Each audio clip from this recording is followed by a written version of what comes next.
Ok, voici une question populaire en mathématiques. Détermine la variable indépendante et la variable dépendante. Mais qu'est-ce que ça veut dire ça? Mais premièrement, on va regarder le mot. Variable, ça veut dire que c'est une lettre. Dis-moi pas que la variable indépendante, c'est 18. Ça marche pas. Il faut que ça soit comme un X, un Y, un P, T. N'importe quelle lettre de l'alphabet est une variable. Même chose ici. Donc, je veux celle qui est indépendante puis celle qui est dépendante. Mais on va commencer avec ce qui est plus facile. Quand j'ai une formule, une fonction, ici on a comme on n'a pas écrit les parenthèses, là, mais c'est quand même une fonction. La variable dépendante, c'est celle qui est toute seule ici. Elle dépend de ce qui se trouve à droite. Et celle-là, c'est l'indépendante. Donc, quand on a une formule, c'est vraiment facile à découvrir. Sur la feuille Edmund que vous avez, c'est écrit ici, variable dépendante. Ben, d'habitude, c'est le Y. J'ai écrit ça vient après. Et s'il y a de l'argent dans la question, d'habitude, l'argent dépend de quelque chose. C'est l'axe vertical et dessous une table de valeurs horizontale, elle se trouve en bas.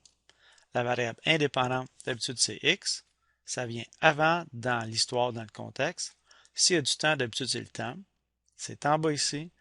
Et c'est les valeurs qui se trouvent en haut d'une table de valeurs horizontale.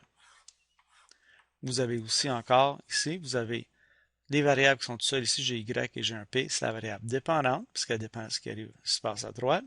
Et la variable indépendante, c'est les lettres, les variables qui sont à droite là. Donc, on va retourner au problème. Alors ici, dépendant, indépendant. Tout le temps. Le R va dépendre de ce qui se passe à droite, puis ça, c'est indépendant. On peut en faire un paquet. Ici, j'ai la variable dépendante. Le N dépend de ce qui se passe à droite. Et là, j'ai même deux variables indépendantes. C'est facile de mélanger les mots tout le temps, des dépendantes et indépendantes, mais regardez tout le temps sur la feuille de mémoire. Et ici, j'ai la variable D qui dépend de ce qui est à droite. Et la même variable indépendante, on la retrouve deux fois. Un exposant 2, puis l'autre pas exposant 1. C'est facile quand on a la formule. C'est quand on n'a pas de formule que ça devient difficile. Ici, j'ai pas de formule, donc je ne sais pas où est-ce qu'elle est la variable. Alors, il faut se poser la question lequel dépend de l'autre ou lequel vient avant. A, la température au four et on a le temps que le gâteau va cuire. Mais qu'est-ce qui a plus d'allure?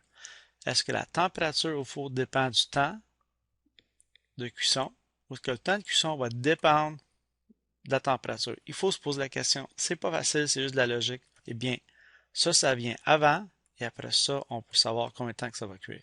Donc, la température, elle est indépendante.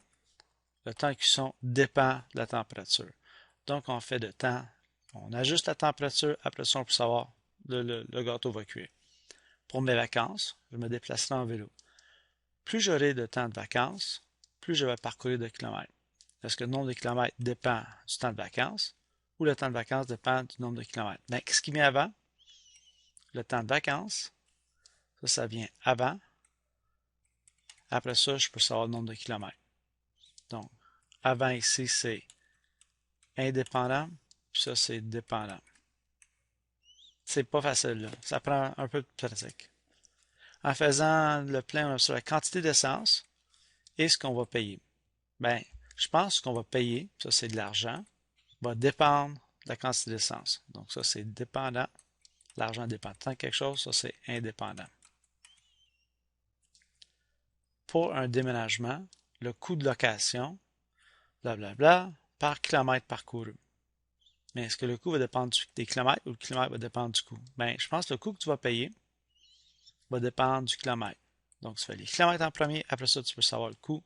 Donc, kilomètre, c'est indépendant, ça vient avant. Ça, c'est dépendant, le coût dépend. Donc, ça prend un peu plus de pratique et d'expérience pour découvrir lequel qui est dépendant et indépendant.